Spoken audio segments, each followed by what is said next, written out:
Hi friends, welcome to series daily vlog. Sankranti దగ్గరకు వచ్చేసింది కదండి. అందరూ పిండి వంటలు వండేసుకున్నారా? మనకి ఫస్ట్ సంక్రాంతి అంటే గుర్తొచ్చేదే పిండి వంటలు మెయిన్. అందులో సున్నుండలు, అరిసెలు, జంతికలు ఇవే కదా కంపల్సరీ చేసుకునేవి. సో మనం కూడా మన ఛానల్లో సున్నుండలు చేసేసుకుందాము. ఫస్ట్ దానికోసం స్టవ్ ఆన్ చేసుకుని ప్యాన్ పెట్టుకుందాం. మనం సున్నుండల కోసం ప్యాన్ హీట్ అయింది కదా. నేను ఒక గ్లాసు మినపగుళ్ళు తీసుకున్నానండి. సాయి మినపగుళ్ళు మన ఇష్టం, ఏదైనా కూడా తీసుకోవచ్చు. పొట్టు మినపప్పు తీసుకోవచ్చు, సాయి మినపప్పు తీసుకోవచ్చు, మినపగుళ్ళు తీసుకోవచ్చు, పొట్టు మినపగుళ్ళు తీసుకోవచ్చు. నల్ల మినుములు అవైతే కొంచెం ప్రాసెస్, మనం వేయించుకుని దాని మీద తొక్కంతా తీసుకోవాలి. ఈజీగా మినపగుళ్ళు దొరికేస్తాయి కాబట్టి మనం వీటితో తయారు చేసుకుందాం. ఫస్ట్ ఒక గ్లాసు మినపగుళ్ళు తీసుకున్నాను. దీన్ని బాగా దోరగా వేయించుకోవాలి. కొంచెం టైం పడుతుందండి మినపగుళ్ళు వేయించుకోవడానికి. కొంచెం ఓపిక్గా దగ్గరుండి మినపగుళ్ళు స్లోగా వేయించుకోవాలి సిమ్లో పెట్టుకొని.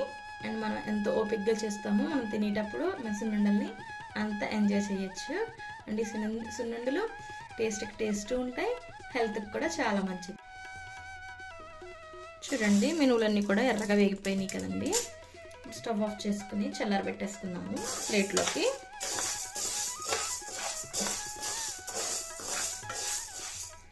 తీసేసుకున్నాము. మినువులన్నీ కూడా ప్లేట్లోకి తీసేసుకున్నాము. పూర్తిగా చల్లారనివ్వాలి. మళ్ళీ ప్యాన్ పెట్టుకుని ఒక గుప్పుడు బియ్యం వేసుకోవాలండి. ఎక్కువ అవసరం లేదు. ఇలా బియ్యం వేసుకోవడం వల్ల మనకి నోటికి అంటుకోకుండా ఉంటాయండి.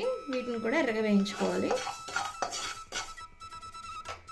బియ్యం కూడా ఇలా వేగిపోయినాయి కదా, స్టవ్ ఆఫ్ చేసుకున్నాము. బియ్యం కూడా మినుగులు వేసేసుకున్నాము. ఇప్పుడు ఈ మినపగుళ్ళు మొత్తం పూర్తిగా చల్లగా అయిపోవాలండి. చల్లగా అయిపోయిన తర్వాత మిక్సీ పెట్టుకోవాలి. చల్లార పెట్టేసుకున్నాము. మనకి మినుములు చల్లారిపోయాయండి, చల్లగా అయిపోయాయి. ఇప్పుడు మనం వీటిని మిక్సీ పట్టుకోవాలి. అంతా ఒకేసారి కాకుండా హాఫ్ ఒకసారి మిక్సీ పట్టుకుందాం. వీటిని మెత్తని పౌడర్ కింద మిక్సీ పట్టేసుకున్నాము. ఎంత కమ్మగా వస్తుందండి వాసన.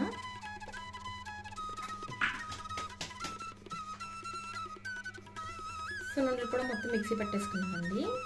ఇప్పుడు మనం ఒక గ్లాసు బెల్లం తీసుకోవాలి. మనం ఒక గ్లాస్తో మినుములు తీసుకుని అదే గ్లాస్తో ఒక గ్లాస్ బెల్లం తీసుకున్నాము. రెండు మిక్స్ చేసేసుకున్నాము. బెల్లాన్ని సన్నగా కోరేసుకుని కలిపేసుకున్నాం అండి. లేదంటే దేనితోన్నా చేత కొట్టేసుకున్నా పర్వాలేదు. మనం బెల్లం సన్నగా కోరేసుకున్నా అక్కడక్కడ ముక్కల కింద ఉంటాయి కదా. సో ఒకసారి మనం మిక్సీలో వేసేసుకుని రెండు కలిపి మిక్సీ పట్టేసుకుందాము. బెల్లము మినుముల పొడి కలిపి మిక్సీ పట్టేసుకుంటే బాగా మిక్స్ అవుతుంది. ఇప్పుడు ఇదంతా కూడా మిక్సీ పట్టేసుకుందాం. మనకి సున్నుండల పొడి రెడీ అయిపోయిందండి. బెల్లము మినుములు అన్నీ కలిపేసుకున్నాము. ఇది కొంచెం చల్లారనిద్దాము. తర్వాత మనం నెయ్యి కాసుకొని పోసుకుందాం.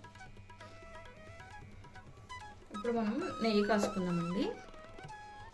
నెయ్యి బాగా కాగబెట్టుకోవాలి, బాగా వేడెక్కాలి.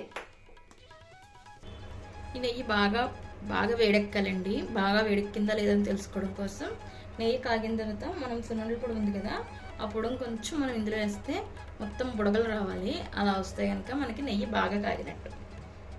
నెయ్యి కాగిందా లేదా అని చూడండి, బుడగల కింద వస్తుంది కదా, అలా ఇలా వేయగానే బుడగలు రావాలి.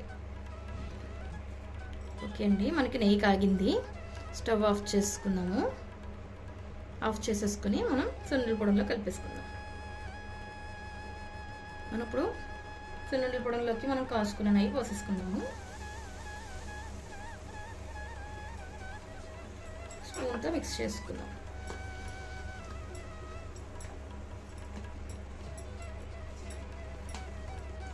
మనం అంతా మిక్స్ చేసుకుని చేత్తో ఉండ చేసుకున్నప్పుడు మనకు ఉండ అవుతే కనుక నెయ్యి అనేది సరిపోతుందండి.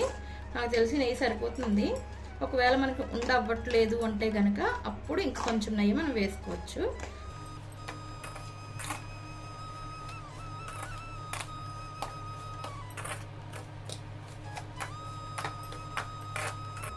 మనం చేసుకున్న సున్నుండలు ఒక్కొక్కటిగా ఇలా రౌండ్గా ఉండల కింద చేసేసుకున్నాము. మనం కొంచెం నెయ్యి ఎక్కువ వేసుకుంటే కనుక మరి గట్టిగా కూడా అనుకోక్కర్లేదండి. ఎంతో టేస్టీ సున్నుండలు నోట్లో వేసుకుంటే వెన్నెలా కరిగిపోయే సున్నుండలు రెడీ అయిపోయినాయండి.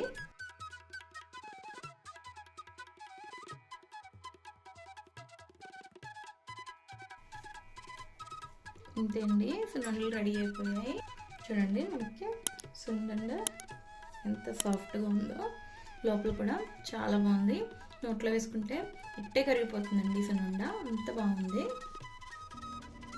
ఇంతే అండి, టేస్టీ సున్నుండలు రెడీ అయిపోయినాయి. నా సున్నుండలు ఎలా వచ్చినాయో మీరు కూడా కమెంట్ చేసి చెప్పండి. అండ్ మీరేమేమి చేసుకున్నారో అది కూడా కమెంట్ చేయండి. నచ్చితే లైక్ చేయండి, షేర్ చేయండి, అండ్ నా ఛానల్ని సబ్స్క్రైబ్ చేయండి. Thank you for watching.